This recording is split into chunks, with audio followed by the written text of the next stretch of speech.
പുതുശ്ശേരി പഞ്ചായത്തിൽ കോൺഗ്രസ് മെമ്പർമാരുടെയും കോൺഗ്രസ് പ്രവർത്തകരുടെയും ഒരു വലിയ ഉപരോധം നടക്കുകയാണ്. ഈ ഉപരോധത്തിന് കാരണം കഴിഞ്ഞ ദിവസമാണ് പുതുശ്ശേരി ഗ്രാമപഞ്ചായത്ത് ഒയാസിസ് കമ്പനിയുടെ നിർമ്മാണത്തിനായി ആവശ്യമായ വെള്ളം കോരയാർ പുഴയിൽ നിന്നെടുക്കാൻ അനുമതി കൊടുത്തത്.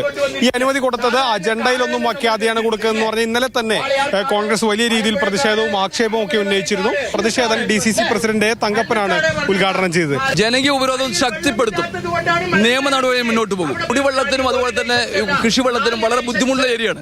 അവിടെ ഉള്ള ചെക്ക് ഡാം പറഞ്ഞത് ആർക്കാ? കൃഷിക്കാർക്കും പരിസര പ്രദേശത്തിൽ വെള്ളം ഉപയോഗിക്കാനാണ്. അതുകൊണ്ട് മറ്റു കമ്പനിക്ക് വിൽക്കാൻ വേണ്ടി എഴുതി കൊടുത്ത ജനങ്ങളോട് കാണെങ്കിൽ വഞ്ചനയല്ലേ? എത്ര വെള്ളം എടുക്കാന്ന് ഒന്നിനൊരു കണക്കൊന്നും പറഞ്ഞില്ല. കണക്കില്ല. നിങ്ങൾ അതിനേക്കാൾ പറയാ, മലമ്പുഴയിൽ നിന്ന് കൃഷിക്കാർക്ക് വെള്ളം കൊടുക്കുന്ന വ്യക്തമായ കണക്കില്ല. വാട്ടർ അതോറിറ്റി എടുക്കാനുള്ള മിഷന് സംവിധാനം കണക്കില്ല. അപ്പൊ ഈ പറയുന്ന പാലക്കാട് ജില്ലയിലേക്ക് ഭീമമായിട്ടുള്ള മലമ്പുഴ ഡാമിന്റെ വെള്ളം കള്ളത്തരത്തിൽ ഊറ്റി വ്യവസായ ആവശ്യത്തിന് വിൽക്കുകയാണ്. കർഷകർക്കും അതുപോലെ തന്നെ ഇവിടുത്തെ പാവപ്പെട്ടവരുടെ ഉന്നമനത്തിന് വേണ്ടി AK ആന്റണിയും ഉമ്മൻചാണ്ടിയും സമ്പൂർണ്ണ കുടിവെള്ള പദ്ധതി കൊണ്ടുവന്നതാണ്. ആ കൊണ്ടുവന്ന ആ വെള്ളമാണ് ഇന്നിപ്പോ ചെക്ക് ഡാം കെട്ടിയ വെള്ളം ഇന്നിപ്പോ OSSന് അടിയറ വെക്കുന്നു.